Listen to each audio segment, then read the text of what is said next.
Hey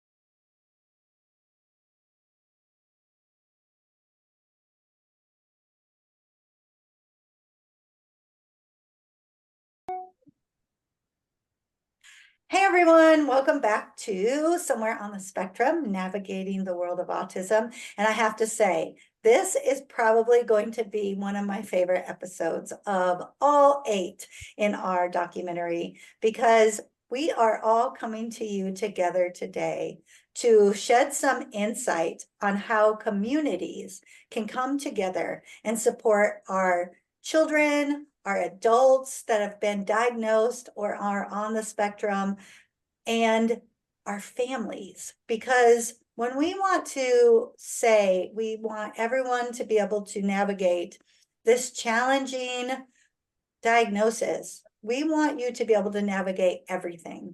As I mentioned earlier in the series, I really came to this with the perspective of being just an elementary principal, and this has grown so much. And it just makes my heart happy that we're able to bring every one of these people to you with a few additions today that I'm excited for you to meet, so that we can give you our best knowledge and experiences, our most profound wisdom as we support you navigating the world of autism. So today we've got a panel, and there are 9 of us here today talking to you about ways communities can come together, work together, support each other as we are working with those that are neurodiverse. And we know that the neurodiversity label includes ADHD and many other diagnosis, but specifically when we think about autism, and I just did a speaking engagement Monday evening before recording this, and we were talking about how as leaders, we have to remember, because we may have employees, we may have clients or customers, if we're business owners, working with us, and we need to understand how different characteristics need to be addressed so that we all can be successful and include everybody in all of the great things about our world. So that's where we're coming from today. And as you know, I'm Sherry Dixon, and I'm here speaking today from the perspective of a public school educator. I spent 4.5 years in the classroom, then I became a specialist, an assistant principal, and then a principal for 16 years in very diverse communities where the families were on the lower socioeconomic scale and really didn't have a lot of schooling in their background. They made it through public school, but going off to college or learning a lot about specific professional areas wasn't the norm. And it brought a lot of challenges to the table in the fact of understanding some of the work we did as schools, but even more challenges when we would work with our families, when children would be diagnosed with some kind of disability, especially autism. And as I shared in the first episode, it's really what sparked me to start this documentary. And just knowing how confusing it can be and how challenging it can be, and the goods and the not so goods about it, it really made me feel like families need to have somebody out there to support them and help them get through this the best that we possibly can. So today I'm going to be coming to you from that perspective as a public school educator. All right, so we're going to take turns introducing ourselves and the perspective we're bringing to the table today. So we'll start with Allison Lines. Hi, everyone. It's great to be here. The perspective that I am coming from is that I worked in the behavioral health rehabilitation services, and I was a case manager. I did that after I had graduated with my bachelor's degree, and I worked in the mental health field for a long time. So that has been my experience. I got to work with children from ages 3 through 21. And I got to see all different stages of life. So I got to see many different transitions and many types of experiences. And now I actually work as an empowerment coach and stylist, not with the neurodiverse, but just in general.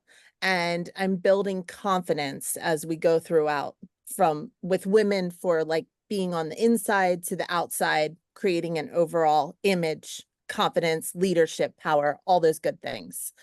And my perspective is that I just really want to help the neurodiverse be able to have the most successful life that they can have. And I believe that there are many different supports out there. And later we can actually get into that a little bit further when we get into the panel discussion. Super. Thank you, Allison. And we're so glad that you are here. Next up, Jennifer Dantzler.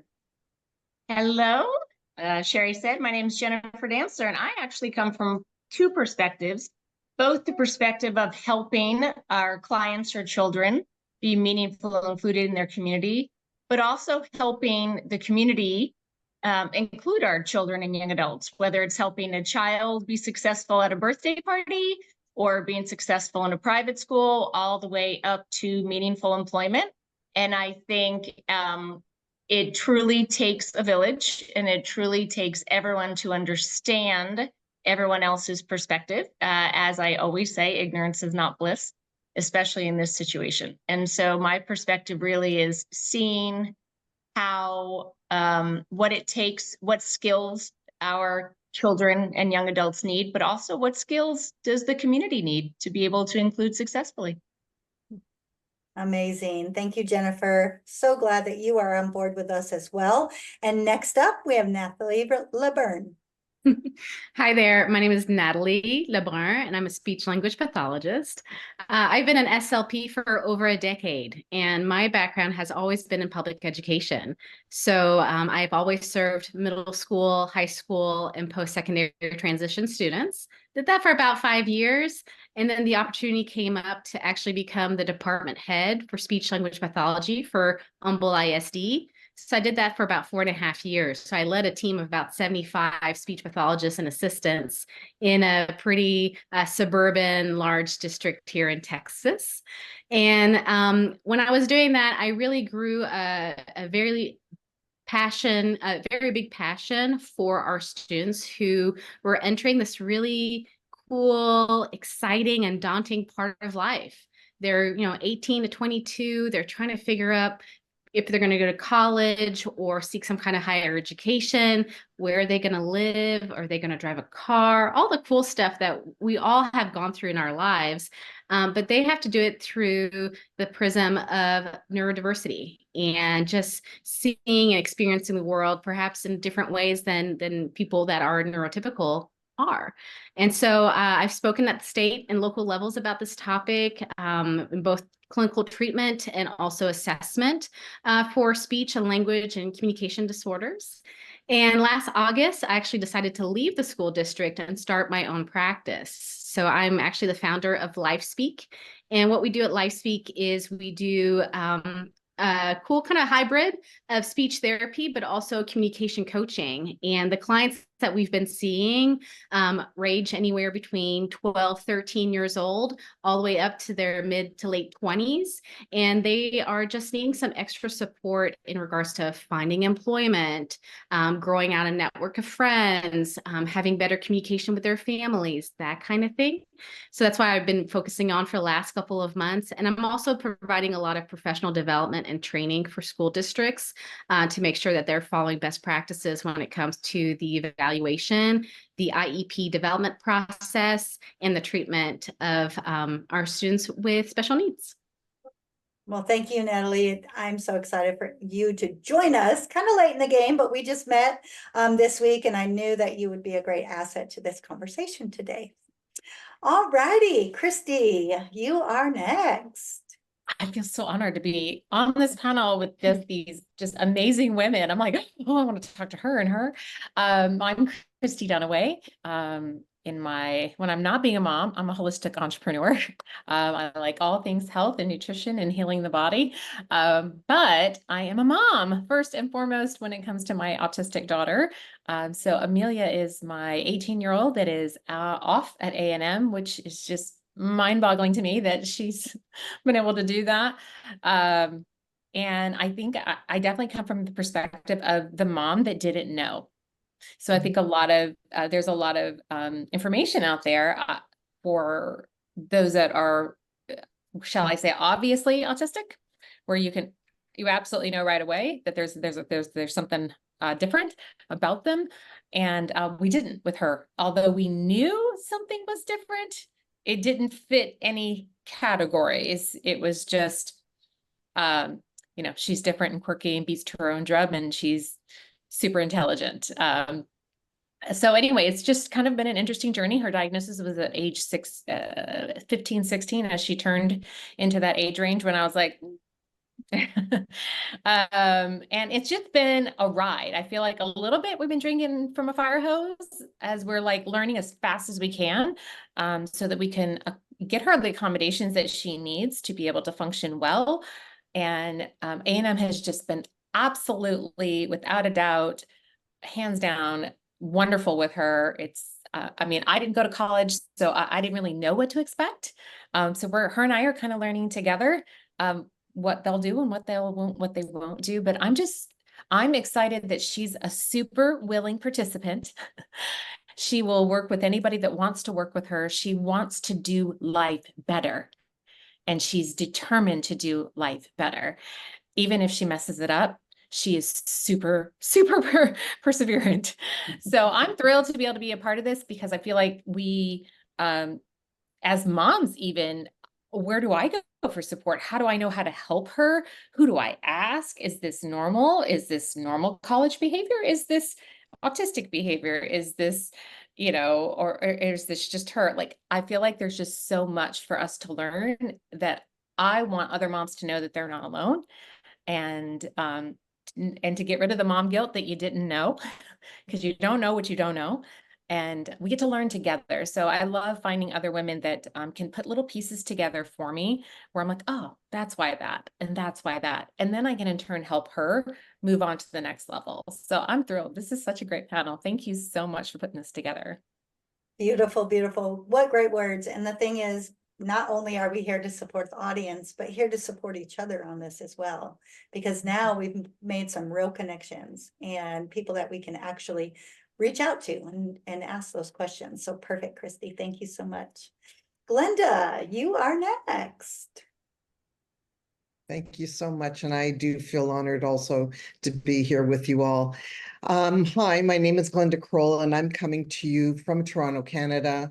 And my journey is, I'm coming to you on twofold basis as well, as my journey comes in beginning as a sibling. I have two brothers who have Fragile X syndrome, which is a form of autism. And for the last 65 years, I have been on this ride. I'm the youngest of four. And in the last 30 years, when my father passed away, my mother has her own challenges through all of this. So I turned into graduating up from not just a sibling and an advocate for my brothers, but as the progress began and my mother started showing signs of dementia, I became the advocate, the caregiver, the parent, and everything. And so, imagine this as three people at one time. Everything is falling apart, and I had to step in and take over everybody's life and find medical help and all the rest of it. So it's been a real treasure. My mother has since passed away, and for the last 15 years, I have handled the full entrail of my brothers, who are now 72 and 66, and helping them as they're aging, and all the incredible, scary sometimes, and very complicated situations that are arising. For myself, I am also a mentor, a life empowerment coach and reinvention specialist, because throughout my entire life, I have been empowering my brothers and others to move forward in their life, and finding a lot of different avenues, and finding things that could encourage them to both have a stronger, better life. Thank you so much. Oh, Glenda, thank you. And we've had some great conversations as well. And it is interesting because we think about the young age and we think about the transition out of public schools, but we don't think about what happens when you have to start navigating the aging process. So that we've had some great conversations. Thank you. All right, Jandria, you are up, girl. Hello, I'm so happy to be here. This is my first panel I've ever been on. We're coming from the perspective of a nonprofit. We started back in July of last year. We delivered between 24 cakes between August and December of last year. We have two programs. One focuses on foster care and the other one focuses on youth with disabilities. Our A in Celebrate, because our name is Celebrate with a Cake. Our A stands for autism. We work with all disabilities, but we focus on autism. That came about because I am friends with the lady who received or took over a nonprofit for equine therapy. And I was out there volunteering and helping her. And I decided to add this program to our nonprofit because I saw, and my mother is also a speech pathologist, and I have, since a little girl, worked with her in Special Olympics and at her school, because I used to visit her school while I was out on holiday. So I would work one-on-one with some of her youth for everything from sign language so I learned sign language as a young child, and I saw all the different perspectives of disabilities. I didn't really understand the magnitude of it at that time because I was younger, but I know now as a parent of a child who has ADD, you have to meet the child where they are. So that's what our services provides. We provide a celebratory cake either for graduation, birthday. If they just made some major milestone, we provide a celebratory cake for them. And the cake is personalized. And we take the cake to them and deliver it to them with no charge. And they are able to celebrate in any way they can. So if they're able to have a party with other kids, that gives them the opportunity to do that. It also takes a stressor off of the parent but being a parent, being a mother of a child, like I said, with ADD, a lot of stresses comes along with that. And until you get the treatment that you need or whatever. And that's just one thing that I felt that we could take one little stressor off of a parent with a child with disabilities. So, well, we're so glad that you were able to join us this evening. And, you know, it just makes my heart happy as we hear everyone speak, because we're all doing good service out to the world. And that's how it translates into having that impact and being able to do good, whether we're a family working through this process or a business owner or school district personnel, whatever it is. That's our main goal. And I love that. So welcome. All right, Molly. Yes. Hi, everyone. My name is Molly Smith. I'm in the Dallas, Texas area, and I am the mom of an autistic son. My son, Graham, who is 17, appeared in an earlier episode of this docuseries, and he was diagnosed right before he turned 3. And it has been a journey, just figuring it out, rolling up our sleeves and figuring out, okay, what's next? What's next? And so we've navigated elementary and middle school. He's a junior. He's about to finish his junior year in high school. And I can say unequivocally, this kid has gone so much farther at 17 than I ever thought that he would, because this journey with autism especially, 14, 15 years ago, there wasn't a lot of community around it. You had to seek it out. And so just like Christy said, you don't know what you don't know until you're in it and you're figuring it out. And so I am so grateful for my son Graham, and so like over the moon proud of him and what is coming up next in his life, and figuring out all the things. So I'm glad to be here and to share my perspective with this panel and with the viewers, and hoping to add some value. Oh, Molly, you always bring such great energy. And I have to say, spending time with Graham and Amelia, it was just, they both have been on, and it was just so fun. It was just such a great conversation. If you were able to check out those episodes, if not, you can always go back and look, but they're serious about being amazing in the world, and that's what I love, because they're going to do big things. And I told them both, I'm going to be checking up on you now. So I am connected to them for sure. So thank you, Molly, for joining us. And Julie, last but certainly not least, I'm excited for you to be here. So tell the audience about you and the perspective you bring. Hi, everybody. Can you hear me? Okay. I want to point out first, Sherry, I love the matching background and the matching outfit. I love it. Thank you. Also, okay, so hi, everybody. Again, my name is Julie, and I am bringing you the perspective that I'm not a mother, but I am somebody who is neurodivergent, and who was not only not diagnosed, but who ended up being self-diagnosed. So basically, I grew up in a time where 80s and 90s, it was very taboo, like disabilities and whatnot were not very common. So like there was something wrong with me from the get-go, but people couldn't put their finger on it, because especially with autism back in the day, you had to be like have severe symptoms to be ordered to be considered autistic. There was never like a spectrum type of thing. So I was always like kind of misdiagnosed, like, you know what I mean? And there was nobody to ever really like talk about like, yeah, there's different spectrums. So I kind of went through this all my life where I felt different. I knew I was unique, but I felt different because you're so used to being in an environment where everybody has to conform one way, everybody has to be taught one way. But in actuality, there are so many different people, especially when you have special needs. You get, you may have a learning disability, or you may have to be taught differently, or you may have to, and your social skills are not going to be great, because that's like one of the most important things when you're dealing with autism or Asperger's syndrome. It's lack of social skills. So like I had to kind of suffer and find my way and navigate my way through school. And thankfully, I had a great mother who was like kept me grounded and whatnot, even though at times I wish like there was more that could have been done.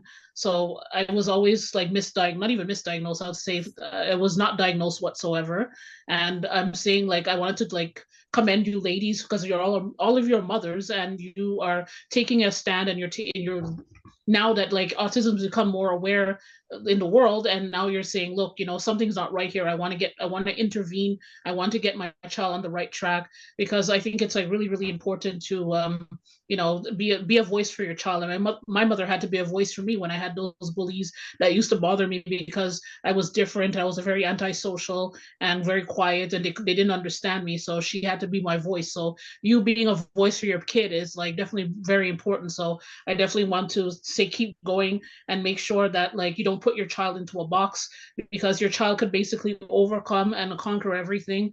I'm just going to speak from my experience, because I went through high school, and then I went through college, and then I graduated university, and then I went back to school again to study special care counseling, which is all about dealing with children with special needs. And that was where it was really important when I started like learning all about this. And it was like a self-help type of thing for me to kind of diagnose myself and be like, yeah, I think this checks off the boxes off of like what I've been dealing with for years.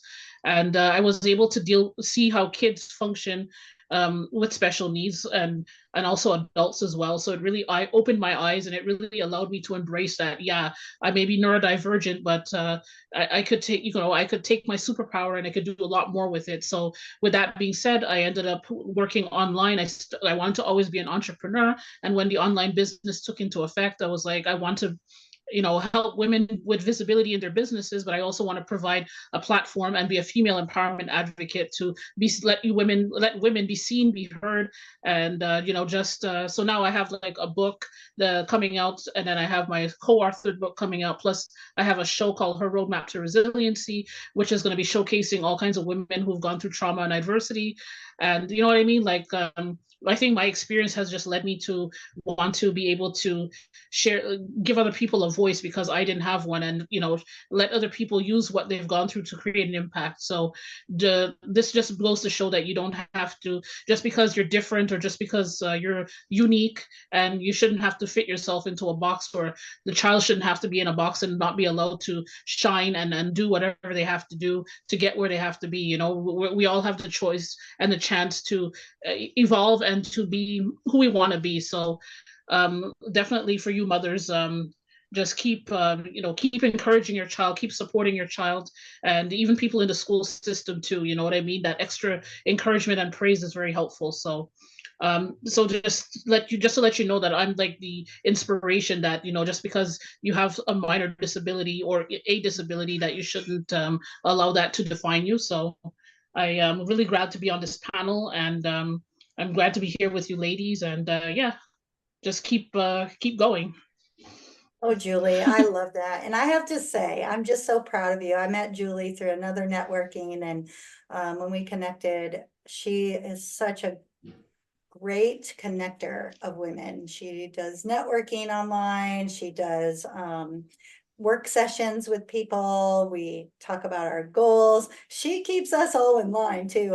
And I'm so glad you came, because I know I've been skipping out on our little sessions every week because of my schedule, but it's just proof that that's the thing. We don't have to let our baggage or our past or our situations define us, right? That we can still accomplish so many things at whatever level we are and be successful, whatever that looks like for us, and embrace that. So yeah, yay, I love it. Thank you, Julie, for being part of our team. All right, ladies, so that was such good information for everyone to hear. And as we are kind of going into this, and knowing that we all have so much great information to share, just one more round of talking about what is super important that communities need to know from your perspective. And this could be communities of families, this could be communities of businesses, this could be whatever perspective you want to bring to it, but be able to, give our best pieces of information out there so anybody watching this can support. I know for me, coming from the principal perspective, I had both employees that were on the spectrum, and then, of course, at the elementary age, a lot of those initial diagnoses. Here in Texas, and I don't know if it's the same place everywhere, but a lot of times this last school in particular, I was grades 1 through 5. And so they would come to us from a pre-K kindergarten campus, and they would have a non-categorical type of diagnosis. And because a lot of school districts and assessment people do not want to put that label on quite yet. So we went through a lot of the initial diagnosis, or just the mere fact of the schools that I ran, we had a high turnover rate for students. So we had a high mobility is what we called it. And so families would move around a lot and stay with families sometimes, or move into apartments, and their time with us would be short, as it was at their previous campuses. And so knowing what to be looking for, and knowing how to build the relationship with the family to actually keep them on the campus long enough to get through the process. I think that was something that was very, very important for my team and I, because we even worked some deals that we wanted to allow you to still come to the school. Don't tell anybody, but we allowed you to still come to our school while we were in this process, because we didn't want you to keep getting lost in the cracks. And I think that was important. So for families out there, Find a school that you can make that connection with. Get to know the staff, even if it's not necessarily the principal, but somebody that you can connect to and resonate with. And for those of you representing a school district out there, make it a point to not just know these families, all of your families for sure, but understand and have that empathy when you're working through these situations, because they are scary and a lot of people just don't know. You heard two of our moms say, we didn't know what we didn't know. And think about how many times of parents we have. We have two representing today, and we have a bazillion people out there in the world, right? And so I think it's super important that we just continue to understand and seek to understand. If we don't know something, don't assume it. Have the conversations and be able to build that good relationship where everybody feels comfortable asking the questions. So that's my perspective. Allison, tell us what you would want our audience to know about the work that you've done. So there were like 3 key points that I really wanted to lead into. So the first one was, if you're not familiar with behavioral health rehabilitation services, that is where you're actually offered for children that have emotional and behavioral disorders. They can be evaluated, and if they are approved based on medical necessity, it goes through medical assistance. They can actually have a behavioral specialist, a mobile therapist, and a therapeutic staff support. So they have an entire treatment team to work both in the home and the community based on whatever is authorized by the doctor at the time.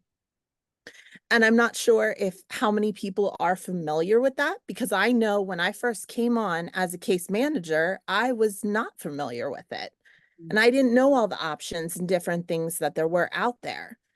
And it's one of those things where you really have to be familiar with the service to understand it. But I saw people that were being given supports, even at camps, like places. They had camps or specialized programs. Even if they wanted to go to specific events, they could have their therapeutic staff support there. And the main thing is the BSC, she or he would actually develop a plan, and then they would put that into place and work with the mobile therapist and the therapeutic staff support. And they would actually go into the school or the home and do certain hours to help the child with the behaviors that they were exhibiting. So it's really interesting that if you are not familiar with that, that's something that is a really great support. And I worked with children from ages 3 all the way to 21. I worked in a transitional home with 21-year-olds, and it was very interesting to see like the difference from a 3-year-old that's just getting diagnosed, getting all the services, and then to a 21 that's transitioning into real life when it comes to employment, when it comes to all the different things that they can experience, college, employment, all of it. The biggest key piece is to document. Make sure that the person that is in charge of that team is documenting. I saw so many people when I fought for a case. One of the biggest things was like, where is note number 22 from your BSC? That is your keynote. Where is it for this day? Because of the key behavior that happened. And if I said, I don't have it, they just kind of looked at me like, how can you then say that this is needed and this is needed for more hours? So I dealt with a ton of red tape, and sometimes it was really disheartening because I saw these kids and these kids got used to me too. And I would see their parents like break down in front of me. Like, can't you do more, Allison? And it's like, I wish I could. And I went to bat because all I ever wanted to do was help as many people in this world as possible. And it's still my mission to this day. And when I worked with the autistic children, it was just the most amazing experience. I saw both the side where it was, you could see something go fly across the room during an evaluation. And then I saw the softer side where I'm sitting there and they just come up and like wrap their arms around you, especially a nonverbal child.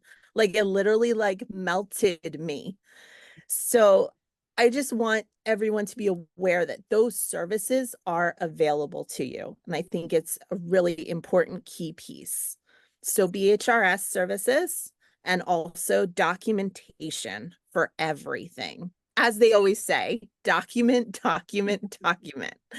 And then my last key piece is Autism Speaks. I was a representative for them, and you can find that around the world. And one, it came in 2005. And for me, I did not start in 2005, but it was later on, obviously. But I was a representative and I helped with events. And the main thing about the walk is it's the biggest fundraising event for autism. And they work together with other organizations. So it's really amazing because that's a great day for family, for friends, for everybody to come out there and have a great time. And then there are also like little paths that you can take, and there are little like spots along the way that you can actually find to make things better sensory wise, because it can be very overstimulating. So that's another thing. And it was a great event, and you can find them all over. You just have to go on to autismspeaks.org. Oh, I love that. Thank you so much for those great chunks of information. I usually say nuggets, but those were chunks. So, thank you. You're welcome. Thank you. Jennifer.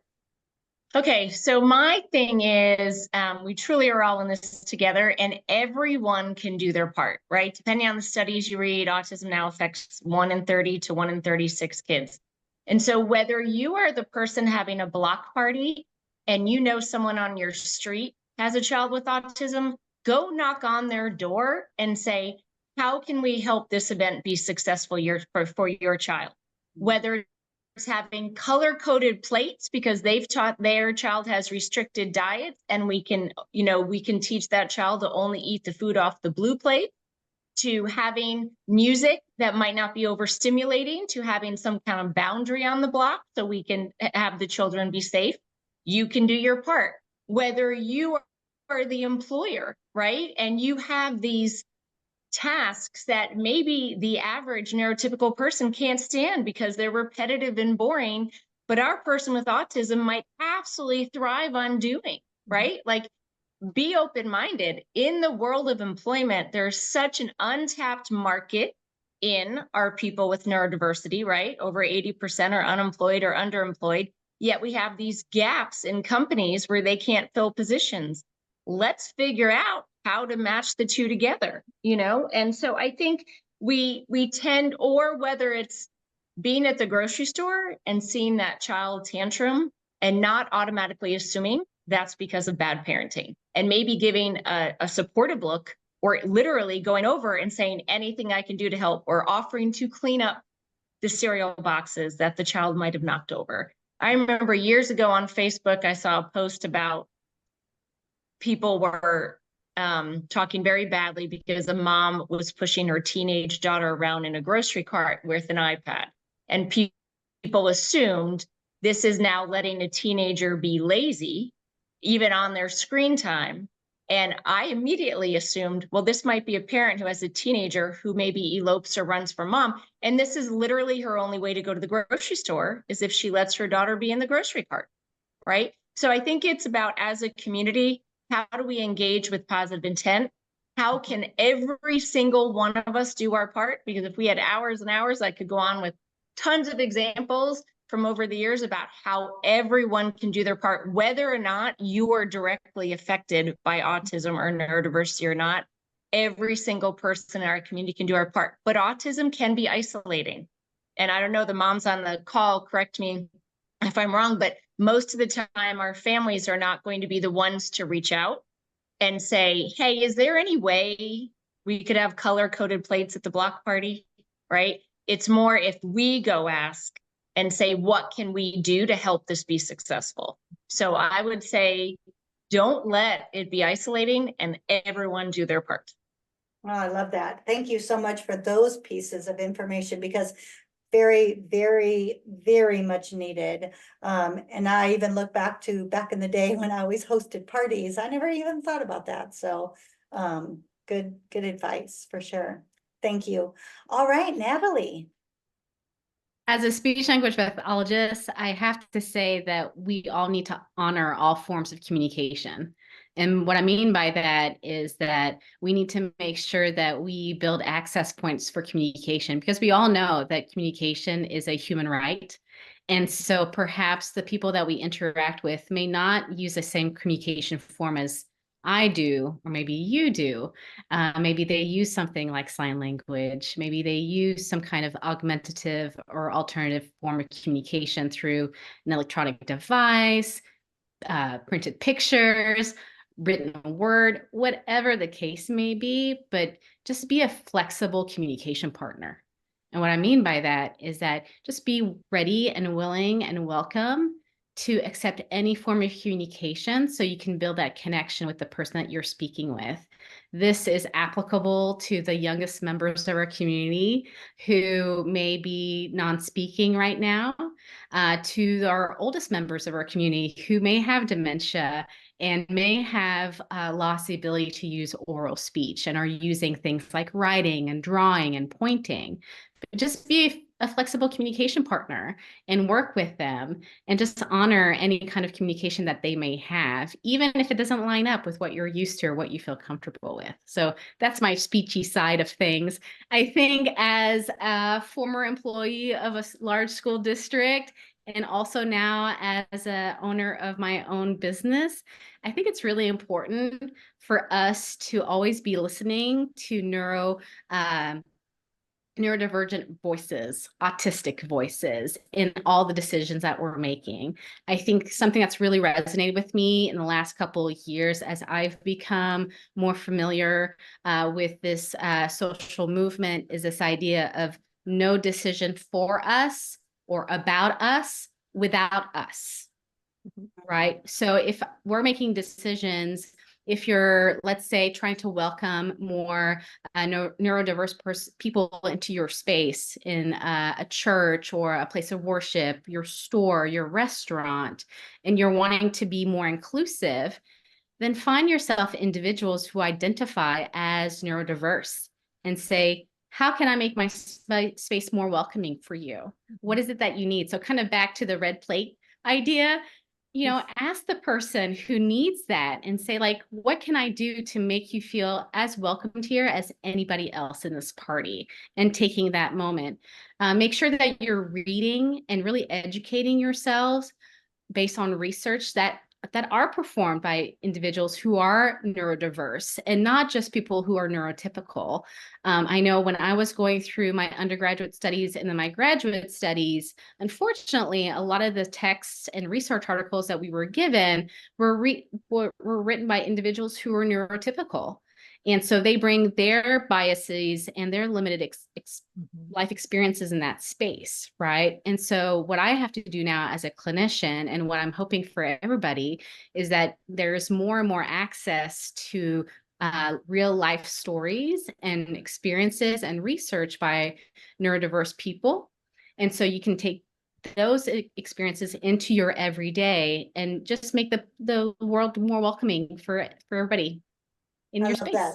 So good. So good. Thank you so much. Because we do have to think different, right?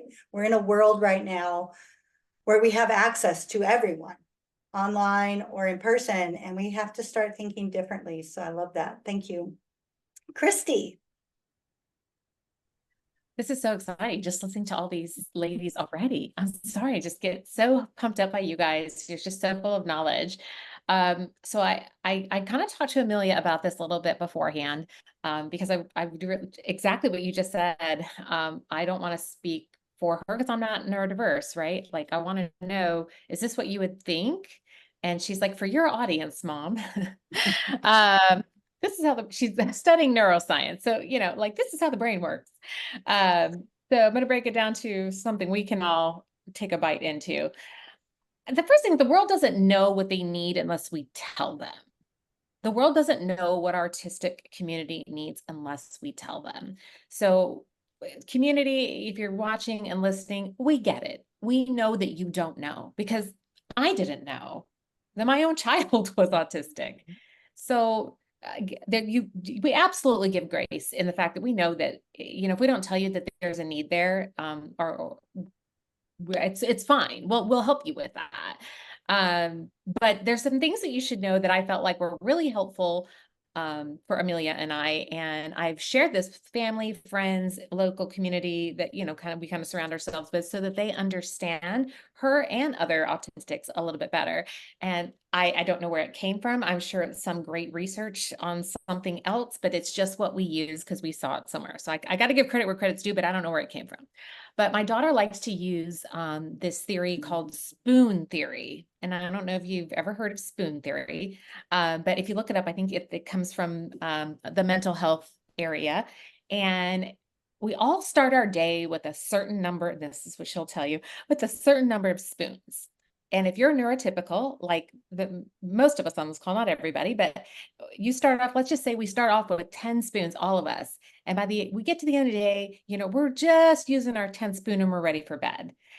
Have you ever had a day as a mom where you get to halfway through your day and you are done? You cannot deal with another human being without punching them, right? Okay. You're done. You're over it. I always say, fun meter pegged out, I'm done. Well, for somebody like Amelia, she starts her day with 5, not 10. And each task takes up 1 full spoon. So it could be just taking a shower and brushing her teeth. She's already down to 4. It could be she's, going on a date. I can't believe she's doing that now. Going on a date. That took up 3, I promise you. So, but by the time we get to, halfway through the day or the end of the day, yeah, when you see these meltdowns happen, especially in her age bracket, a lot of times what it is, they're just out of spoons. And so that's a great way her and I've been able to communicate. Is she'll be like, Mom, I got like 1 spoon left. I'm like, okay, don't use that on me, sister. Use that on reading for your final tonight, or, whatever it is. And she'll use that with her close friends too. So ask questions. How can I help? How can I communicate best with you? How can I communicate best with this person? She loves using those little analogies, tone indicators on her text, things like that. Allow them, like she was saying, allow them to do that. Allow them to communicate with you, because they'll tell you what they need. If they can have that kind of conversation, they'll tell you what they need. And that spoon theory has just been like, it just took the level in our house to a whole new place where we can all talk about where she's at and what's happening. So yeah, she goes through the same struggles we all do. She just starts off with less spoons to begin with and takes up more to do each task that you and I wouldn't take very much. So I just thought that was something we could probably share with everybody. That's just something that really helped us. And the last thing I'll say is keep asking questions, whether you are watching as a community or as as an employer. Ask questions. We're happy to answer them, and the autistic community is typically happy to answer them. And as moms who may be in the space that, let's say, that Molly and I are in, ask us. We'll tell you, and if we don't know, we'll tell you we don't know. One of the hardest things we went through is not being told that she was autistic when one of her physicians had suspected for years, but decided that telling us wasn't in her best interest, and telling me wasn't in our best interest. And so, but I knew because I had been asking questions, and because I kept asking questions and kept picking at that scab, eventually it opened up and I was able to figure it out. So ask questions. When you see them and they seem normal, I'm sure, Molly, you've seen that where, well, they seem normal. I'm like, yep, they're on spoon number 2. You haven't got to 4 or 5 yet. Oh, you got balloons on that one. I don't know. I need to figure out how to turn that off. I don't know what's happening there, but just know that when they seem normal, they're probably still got enough spoons left. They've got enough to continue this conversation. And I just thought it was really helpful for us. And I thought I'd share that with the community. Oh, I love that. What a great analogy, and something we can all understand and relate to, right? So thank you, thank you. Glenda. Okay, so I have two areas that I feel that I would like to draw attention to. The first one is encouraging your child to learn all different skills, skills around the house, skills around the kitchen, bedroom, skills around the office, skills even taking them out grocery shopping and doing errands. All of these skills build the power of confidence, knowledge, which can help them later in doing jobs. When you're looking for jobs, it's all these things that build them. But most importantly, it really builds them up on their own self-esteem. And from somebody who has watched where my brothers were held back because my mother didn't want them or just felt that she didn't want to burden them with some of these skills. Well, the unfortunate part is I know that they could have done a lot more had they had more of the skills earlier in life, and it wasn't till later in life. So it's really an important thing to don't worry about your child, whether your child is a child or an adult, but just keep teaching them because they're like little sponges and they will absorb it and they will get better and better. And it's going to help them for later on in their lives by even becoming more independent on their own. Second part is, this question as a little girl, I kept on asking my parents, and my parents never answered me. I kept saying to my mom and dad, what happens when you and daddy are gone? What happens to the boys? And that question haunted my mind for most of my life. And the unfortunate part is my mother and I didn't come across the same agreement on things. She had a different idea in her mind that didn't actually work out because they didn't have all the skills that they should have gone through, which would have made them more independent. They had to go someplace. And so I went on my journey once I had to take over, and I started looking at group homes. And let me tell you something. It would have been a much easier thing had I been going and dealing with group homes when my mother was still alive than having to deal with the fact of teaching my brothers and developing the fact that they were moving from a home that they lived in all their life, having to deal with a mother who had died and now moving into a new home. And I had to go through it all with them. They would have had a much easier chance of doing this changeover had she still been alive and would have been there assisting them into a new home. Now, it's the whole story of what happens to that child when they're not around. Well, a lot of you have high achieving children that can live on their own. But for the most part, many of autistic children can't live on their own. So the whole idea is before it's too late, start visiting the different agencies that oversee group homes. Because let me tell you, I've been in Toronto, I went to every single group home that existed, and not all group homes are created equal.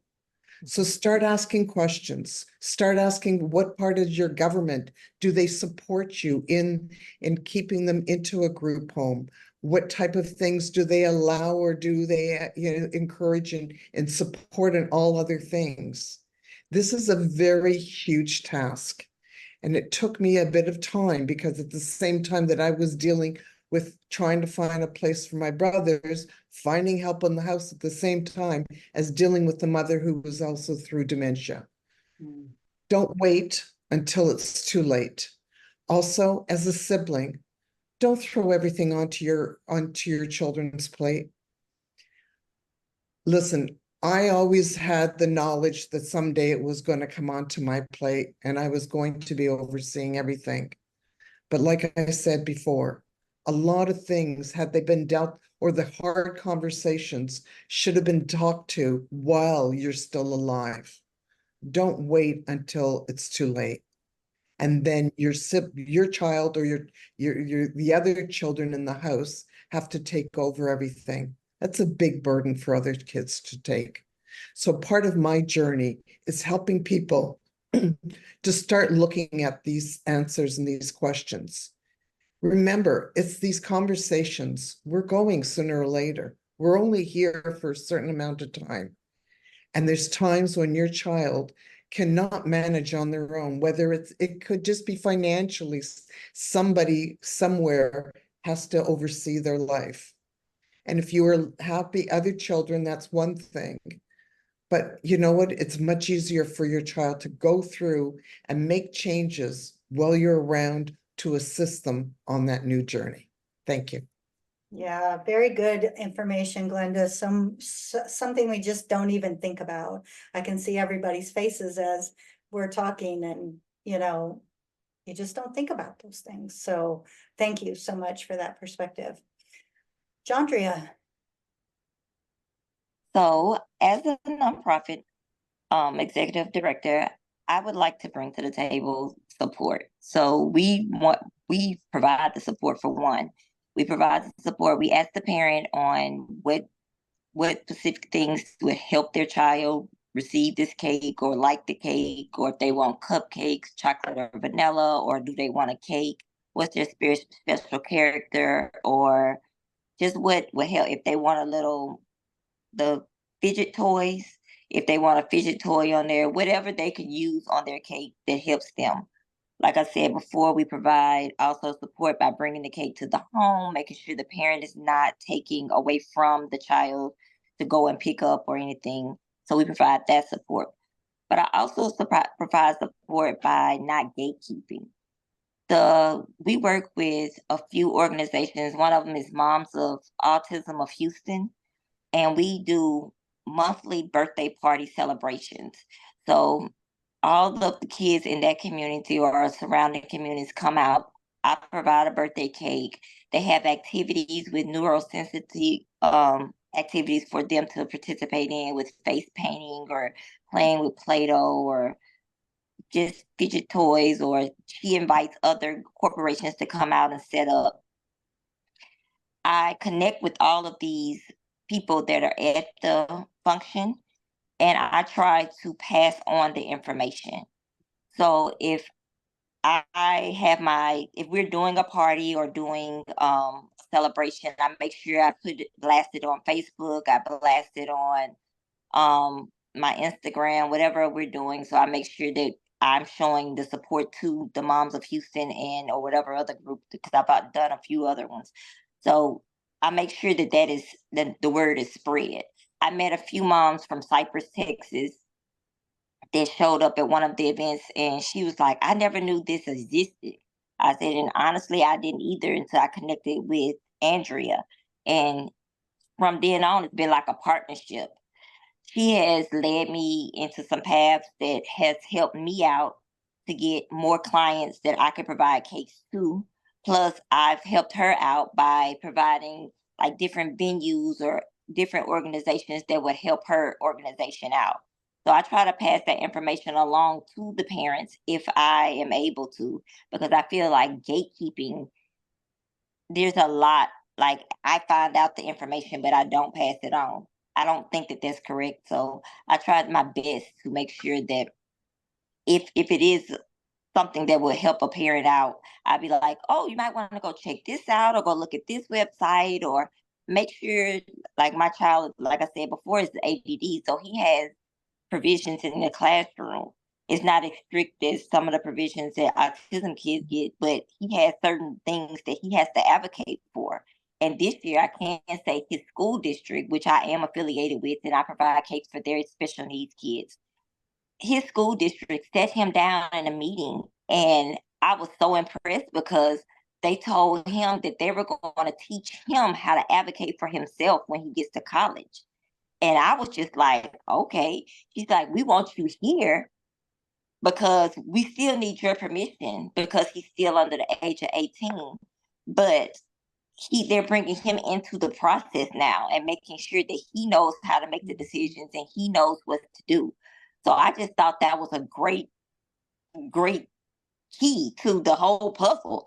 I was like, okay, so I ran across another parent whose child has special needs, and I told him, I said, you make sure, because he is able to function, that when he gets to high school, you go into the meeting and they will bring your child in with you and let them learn how to advocate for themselves. So by the time they get in 12th grade, they'll know what to do. So like I said, I always try not to gatekeep. So I think that's a big key to the whole spectrum. Love that. That is so important and a great message for everybody out in the world, because we do make connections every day and we learn things every day. And I have the same philosophy. If I know something, my duty is to share that with others. So thank you, Jandria. Molly. Yeah, so my perspective is maybe just a little bit different as the parent of a child engaging in the community over the last 13, 14 years. I want to speak to the parent or the grandparent who has a kid or grandchild who has autism and is scared or reluctant to share that diagnosis as they are engaging in the community. Let me tell you that it's been my experience that being out there and open with my son's diagnosis, as we have engaged with the coaches on the soccer team, right? As we've engaged in the Cub Scouts and the Boy Scouts and the church youth groups and the clubs and all of those things, we've been very open about it because that facilitates conversation, it facilitates understanding, and it gives the community the ability to say, okay, I might need to approach situations differently, right?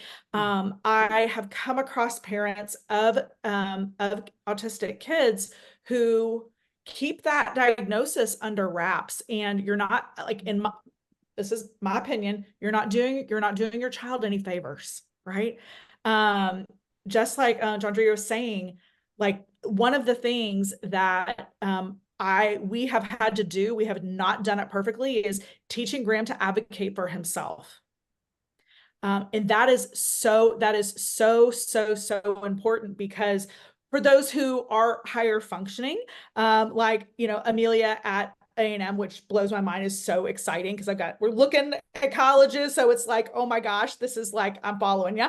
But in looking at that, like, he's going to have to advocate for himself his entire life, right? And he does have the ability to do that. But if he does not have the skill, then he will struggle. And as a parent, I want to equip this kid with everything that I can and help him and support him, not do it for him like a good helicopter mom does, right? Like, I sometimes have got some of that helicopter in me, you know what I'm saying? But I have to teach him to advocate for himself, because I'm not always going to be there, right? And so as I think about, if you are in the community, hey, be receptive and be open, and know that if you know somebody with autism, you know one person with autism. But there are so many people out there who have neurodivergent, that are neurodivergent, in autism especially. And I think, Natalie, I think it was you said, or Jennifer, maybe it was you talking about the plates and the thing. It's like, there are so many things that people, neurodivergent individuals, are just knock it out of the park. And so finding those opportunities and plugging them in is so key. And as the parent, speaking to parents out there, the label gets you access to what your kid needs to be successful, right? Don't be scared of it, and embrace it. That's been our experience. And I just have, Graham is finishing up his junior year. He got an 1140 on the SAT. He's got a 3 point something, like, he's killing it, right? And we would not be where we are today if we had not embraced, hey, this is what we've got. This is how it manifests every day. What are the supports, the needs, the speech therapy, the ABA? I mean, we've done it all over the years, right? But that has helped set him up for adulthood, whatever that's going to look like for him. Oh, I love that. I love that. And congratulations to Graham. I'm so excited for him. I know. All right, perfect. And Julie, wrap us up today with some great wisdom. What would you want the communities to really think about moving forward? All right, so I took a piece of what everybody said, and I was just like, you know what? First of all, I'm going to piggyback off of like what Molly said, which I agree that you need to kind of make sure that you have your kid become an advocate, because I think it's really important, because especially somebody like me who's been through this, and I find it could be like a dark, a scary place, because especially I grew up in a system where I was like kind of had to integrate with other kids, and I kind of had to mask my disability, or I had to mask my neurodivergency, because especially if you're somebody who's like high autism, you could easily do it. Like obviously you could like put away the symptoms and you could just act normal, but in the long run it didn't really do me any good, because I felt like I was putting on like an alter ego, like out there I had to like show that I could conform and be like regular kids, but then I come home and then I'm like completely a different person. I could be like my true autistic self. I don't know if any parents have seen that, like while they're in their own environment or just with their children's behaviors, but that's something I've had to do, because I just felt like I was different, and because already I wasn't accepted in schools because of the just there were like little minor things that probably turned people off, and I just like felt like I had to conform and I had to mask. So if you have to like, if you're for parents, and you just really like encourage your kid to be who they are, and encourage them, like if they are neurodivergent and they do have autism, that let them shine and let the people know that it's okay and there's nothing completely wrong with it, and they shouldn't have to mask who they are, because 10 to 1 they're not really happy, you know what I mean? They're just putting on this facade that I have to conform with the rest of the kids or the rest of the people, or else I'm going to be singled out, or I'm going to be considered weird or different, or I might get picked on, that type of thing. So just based on my experience, if you as a parent, definitely educate your kid about like how, autism and neurodivergent, and that there's so many different kids out there that are not going to be the same, and like, and that's okay, and they could take that and use that as a superpower, and like you said, they could knock it out. Sometimes you'll be very surprised with people with kids with autism. They have a lot of special skills, and they're even like, I hate to say it, like they have better skills sometimes than the neurotypical person. So like that's what I've noticed, like especially for me, my long-term and my short-term memory are amazing.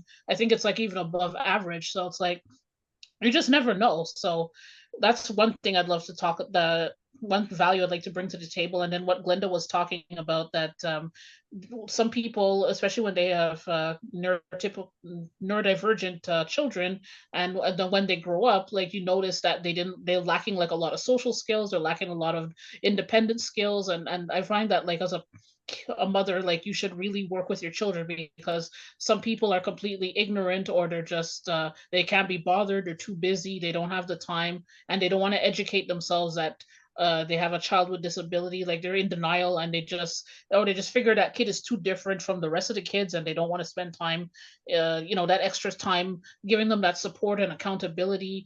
And even if they hire like people outside, like integration aides or people to occupational therapists, it's still like, you know what I mean? Like you as a mother, you have to provide that encouragement and that support and that care. So I think like what Glenda was saying, like teaching them the skills is very, very important. Like for me, I probably had to be taught like a lot of different things from my mom, and my mom is a big stickler for manners and that. So if she didn't instill it into me that I had to do this, I had to do it this way, then I probably wouldn't have known. I could have been walking around like a child who's just like lacks boundaries, has no manners, and doesn't know how to socialize with kids or other people. So like what I was saying, definitely as a parent, make sure you provide the skills and make sure that they advocate. And when I say advocate, because now I'm with like Allison with Autism Speaks, I started volunteering with them, and then from then on I haven't missed a walk. And like yeah, I haven't missed a walk, and it feels great to know that like there's that support. And I'm not only doing it for the kids, I'm doing it for myself, because now I'm comfortable in my own skin. I'm able to embrace that yes, I have mild autism or high functioning autism. I self-diagnosed myself, but I know there's something there, and that there's nothing wrong with that. So And there's a lot of resources because I'm in Montreal, Canada. Now there's a lot more resources that are popping up now. There's integration aids in the classroom because I completely believe in inclusivity and, starting that child to work with other children and, learn to develop that relationship. And there's centers now where you could like bring your kids, and there's like schools for adults where like kids could even though they can't really go into regular schooling, they could like learn vocational skills, and they could learn to kind of adapt to the world, or adapt to their environment and adapt to the workspace. So that's pretty much all I have to say. And as mothers and as like people in the education system, you really got to just like hone in on like this kid, it might be different, and how can I help them to make a better experience. This is just all based on my experience. So if anything, you learn from me, and you try to make a difference and create an impact. Well, thank you so much, Julie. That was amazing. Spoken right from the heart, just like everybody else. Y'all, I am not a very emotional person to the fact of tears, but I have tears like building in my eyes, just watching and listening to y'all. The goosebumps, they're real. And this has been such an amazing hour spent with you and having these conversations. And for those of you out there watching, I hope that you got at least 25 things, not just one thing, but 25 things that you can think about as we all continue to work together. Because I promise you, if we want to have an impact on the world, if we want to make it a better place, and who doesn't want to make this world a better place right now, right? Because I have even stopped turning on the news because I just can't anymore. But if we all want to have a hand in that, let's all keep sharing what we know, sharing what we learn, asking the questions, supporting each other, supporting our kids, and just being the good humans that we know we can be when it comes to working with anybody with unique characteristics, but definitely those who are navigating the world of autism. Thank you, and we'll see you next week for our final episode as we get ready to wrap up this series, Somewhere on the Spectrum.